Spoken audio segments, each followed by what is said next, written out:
నమస్తే, welcome to our Telugu. June 6వ తారీఖు రోజు కాకినాడ జిల్లాలోని తుని ప్రాంతంలో సిహెచ్ అగ్రహారం అనే గ్రామంలో భవానీ గణేష్ అనే దంపతులకు చెందినటువంటి వాళ్ళ పాప 2 సంవత్సరాల జ్ఞానేశ్వరి అనే పాప కనిపించకుండా పోయింది అనే వార్త ప్రస్తుతం దేశవ్యాప్తంగా సంచలనంగా మారింది. అయితే 6 నుంచి మొదలుపెట్టి ఇప్పటి వరకు దాదాపు 8 రోజుల కాలం గడుస్తుంది. సో ఈ టైంలో చాలామంది మీడియా ఛానల్స్ అత్యుత్సాహాన్ని ప్రదర్శిస్తూ అనేక తప్పుడు వార్తలు రాచారు. సో దీంట్లో ఏంటంటే పాప దొరికిందని, తర్వాత పాప చనిపోయిందని, పాపను చంపేశారని, పాపను కిడ్నాప్ చేశారని, పాపను తల్లిదండ్రులే చంపేశారని, సో ఇలా అనేక తప్పుడు వార్తలు అయితే ప్రచురించారు. సో ఇప్పటి వరకు ఉన్నటువంటి డీటెయిల్స్ ఏంది, అసలు ఏం జరిగింది, ఆర్ తెలుగు మన రిపోర్ట్స్ చేసినటువంటి రీసెర్చ్లో బయటపడిన విషయాలేంటి, అంతు చిక్కని ఆ ప్రశ్నలు ఏందనేది క్లియర్ కట్గా ఈ వీడియోలో అయితే తెలుసుకుందాం. సో పాయింట్ టు పాయింట్ మీకు ఎక్స్ప్లెయిన్ చేస్తాను. దాంట్లో మీకేమనిపిస్తుందో మీ అభిప్రాయాల సూచనలు కూడా కామెంట్ రూపంలో తెలియజేయండి. మరిన్ని అప్డేట్స్ వచ్చినప్పుడు ఆ కామెంట్స్తో సహా మనం చర్చిద్దాం. సో ఇక వివరాల్లోకి వెళ్తే, కాకినాడలోని తుని ప్రాంతంలో సిహెచ్ అగ్రహారం అనే గ్రామంలో 50 ఎకరాల ఫామ్ ఆయిల్ తోట ఉంది. సో ఈ తోటలో గణేష్ మరియు భవానీ అనే వ్యవసాయ కూలీ దంపతులు నివసిస్తున్నారు. సో ఒక చిన్న ఇంట్లో, ఈ ఇంటి చుట్టూ ఈ ఫామ్ ఆయిల్ తోట ఉంటుంది. దాని తర్వాత మరిన్ని తోటలు, దాని తర్వాత అనంతగిరి కొండలు, దట్టమైనటువంటి అడవి ప్రాంతం ఉంటుంది. సో ఇక్కడ అనేక క్రూరమృగాలు, పాములు కావచ్చు, గ్రద్దలు కావచ్చు, అనేక వైల్డ్ యానిమల్స్ ఇక్కడ ఉంటాయి. సో ఆ రోజు అంటే జూన్ 6వ తారీఖు రోజు అంటే ఎస్ఐ మరియు అక్కడ ఉన్నటువంటి స్థానికులు ఈ తల్లిదండ్రులు చెప్పినటువంటి వివరాల ప్రకారం 2 గంటల ప్రాంతంలో గణేష్ అనే ఈ వ్యక్తి పొలం పని చేసుకోవడానికి బయటకు వెళ్ళిండు. సో అదే టైంలో ఆ తల్లి భవాని వంట చేస్తుంది. ఇక 2 సంవత్సరాల పాప జ్ఞానేశ్వరి కుక్కతో పాటు ఆడుకోవడానికి బయటకు వెళ్ళింది. ఈ తల్లిదండ్రులు గమనించుకోలేదు. సో ఇది జరిగినటువంటి కొద్దిసేపటి తర్వాత పాప ఒక్కతే వేరే చోట ఆడుకోవడం చూసినటువంటి గ్రామస్తుడు సో పాపను ఎత్తుకోవడానికి ట్రై చేసిండు. కాకపోతే పక్కనే కుక్క ఉండడంతో ఆ కుక్క ఇతని చుట్టూ అంటే ఇతని దగ్గరికి వచ్చి అరవడానికి ప్రయత్నం చేసింది. సో ఇతడు భయపడి దూరం వెళ్ళిపోయి మళ్ళీ ఇంటికి వచ్చి మీ పాప ఒక్కతే అక్కడ ఆడుకుంటుందని తల్లికి చెప్పిండు. సో కాకపోతే ఏమైందంటే తల్లి చేసినటువంటి తప్పు ఏంటంటే అంటే అక్కడే వాళ్ళ తండ్రి కూడా ఉన్నాడేమో, పనిచేస్తూ ఉన్నాడేమో, ఈమెను చూస్తూ ఉన్నాడేమో అని చెప్పి ఆమె లైట్ తీసుకుంది. అంటే సరే అని చెప్పేసి ఆమె పనిలో ఆమె నిమగ్నం అయిపోయింది. కానీ 2 అయిపోయింది, 3, 4, 5 గంటల సమయం అయినప్పటికీ సో తండ్రి మాత్రమే ఇంటికి వచ్చాడు కానీ పాప రాలేదు. సో అదేంటి పాపను తీసుకురాలేదు అని అడిగితే పాప నాతోనే వచ్చింది అని చెప్పి అతను అంటాడు. సో పాప ఇక్కడ కూడా లేదు కదా అని చెప్పేసి భవాని అంటుంది. సో మొత్తం ఇద్దరు కలిసి పాప ఇక్కడ లేదు అని చుట్టుపక్కల ఉన్నటువంటి ప్రాంతం అంతా గాలింపు చేసిర్రు. సో అక్కడ ఉన్నటువంటి తోటి పని వాళ్ళు ఉంటారు కదా, వాళ్ళతో కలిసి మళ్ళొకసారి వెతికిర్రు. అయినా కానీ పాప ఆ చుట్టూ దొరకలేదు. సో మొత్తం మీద పాప కనిపిస్తలేదు, వెతికి పెట్టండి అని స్థానికంగా ఉన్నటువంటి కాకినాడ రూరల్ పోలీస్ స్టేషన్కి వెళ్ళి వీళ్ళు కంప్లైంట్ చేసిర్రు. కంప్లైంట్ చేసిన తర్వాత అక్కడ పోలీస్ డిపార్ట్మెంట్ సత్వరంగా అంటే అప్పటికప్పుడే వీళ్ళు దానిపైన చర్యలు తీసుకోవడానికి స్టార్ట్ చేసి దాదాపు 200 మంది పోలీస్ అధికారులను ఈ పాపను వెతకడానికి ఆ ప్రాంతానికి పంపించేశారు. సో దాంట్లో డాగ్ స్క్వాడ్ ఉంది, తర్వాత ఫైర్ అండ్ సేఫ్టీ అధికారులు ఉంటారు, ఫారెస్ట్ వాళ్ళు ఉంటారు, ఫారెస్ట్ రేంజర్స్, దాంతోపాటు ఈ డ్రోన్స్ ఆపరేట్ చేసేవాళ్ళు, శాటిలైట్ ద్వారా అక్కడ ఉన్నటువంటి వివరాలు సేకరించేవాళ్ళు, ఈ డిజాస్టర్స్ జరిగినప్పుడు ఎవరైతే సేవలు అందిస్తూ ఉంటారో స్పెషల్ స్క్వాడ్, సో వాళ్ళని కూడా పంపించేశారు. సో మొత్తం మీద వీళ్ళందరూ కలిసి ఆ 50 ఎకరాలతో పాటు చుట్టూ ఉన్నటువంటి 500 ఎకరాల ప్రాంతం సెర్చ్ చేసినప్పటికీ వీళ్ళకు ఎలాంటి క్లూ కూడా దొరకలేదు, ఆ పాప కూడా దొరకలేదు. సో మొత్తం మీద ఇది జూన్ 6న జరిగితే జూన్ 9వ తేదీ రోజున ఎవరైతే అంటే ఈ పాపతో పాటు కనిపించకుండా పోయినటువంటి కుక్క తిరిగి అదే ఇంటికి వచ్చింది. అంటే ఇక్కడ విచిత్రంగా ఏంటంటే ఆ కుక్క 3 రోజుల తర్వాత ఇంటికి వచ్చి అక్కడ ఉన్నటువంటి ఈ వీళ్ళను అంటే ఇంట్లో ఉండే తల్లిదండ్రులను కరవడానికి ప్రయత్నం చేసింది. సో కరవడానికి ప్రయత్నం చేసి మళ్ళీ తిరిగి అడవిలోకి వెళ్ళిపోయింది.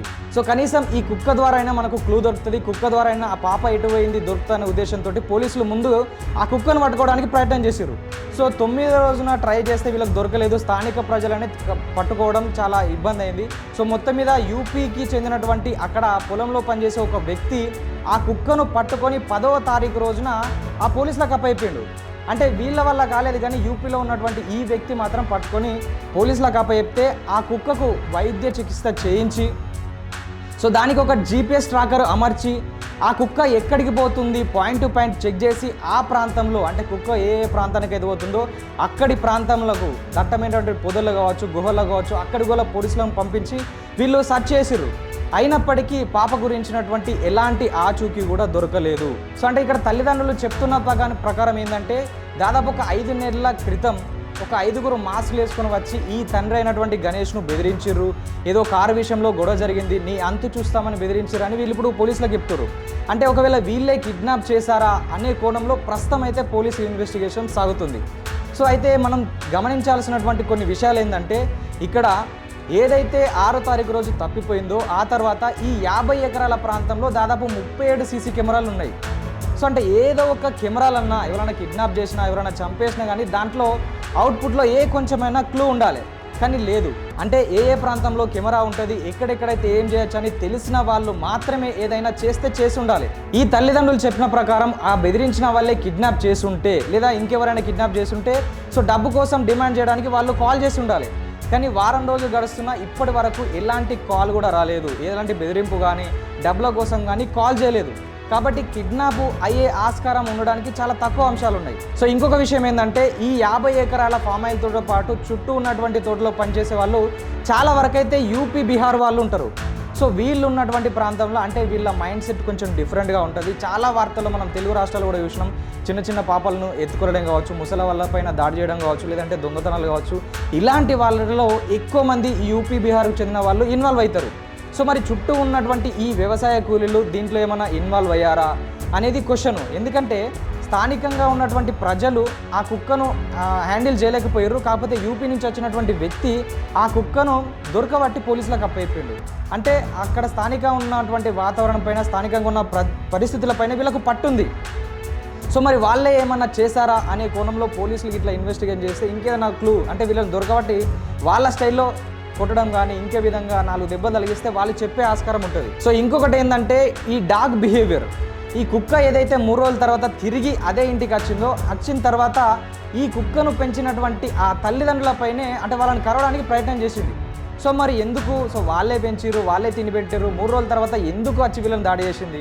అంటే పాపను ఏమైనా చేయడం ఆ కుక్క చూసిందా? అది ఇంట్లో వాళ్ళు ఏమన్నా ట్రై చేసిర్రా, లేకపోతే కొట్టడానికి ప్రయత్నం చేసిర్రా? అందుకే కుక్క ఇంటి నుంచి పారిపోయి మళ్ళీ వీళ్ళను కరవడానికి వచ్చిందా అనే కోణంలో కూడా ఆలోచించవచ్చు. ఈ కుక్కకు GPS ట్రాకర్ అమర్చినప్పుడు అది చాలా వరకు కొండ ప్రాంతాల్లోకి, చాలా దూరం ఉన్నటువంటి ప్రాంతాలకు వెళ్ళి అక్కడ అయింది.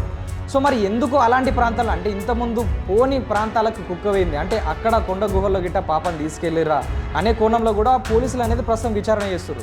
సో మొత్తం మీద ఇంకొకటి లాస్ట్ విషయం ఏంటంటే, ఏదైతే 2 గంటల ప్రాంతంలో అదే ప్రాంతంలో ఎప్పుడైతే పాప మిస్ అయిందో అదే టైంలో ఈ గణేష్ అనే తండ్రి ఈయన పొలం పని చేసుకుంటానికి బయటకు వెళ్ళాడు. సో అదే టైంలో అంటే మధ్యాహ్నం 2 గంటల ప్రాంతంలో ఈ తల్లి భవాని వంట చేస్తుంది. అంటే మామూలుగా వంట పొద్దున చేస్తారు, లేకపోతే సాయంత్రమో రాత్రి చేస్తారు. ఆ 2 గంటల ప్రాంతంలో మీ ఇంటికాడ ఉండి వంట చేస్తుందంటే కొంచెం ఆలోచించదగ్గ విషయం. సో అదే టైంలో ఈ పాప కనిపించకుండా పోయింది. అయితే ఈ ఇంటి చుట్టూ ఉన్నటువంటి కంచె ఏదైతే ఉందో అక్కడ ఏదైనా ఆధారాల కోసం, క్లూ కోసం వెతికినప్పుడు ఈ పాపకు సంబంధించినటువంటి వెంట్రుకలు కానీ, కుక్కకు సంబంధించిన వెంట్రుకలు, సో దాంతోపాటు ఇంకొంతమంది వెంట్రుకలు కనిపించినాయి.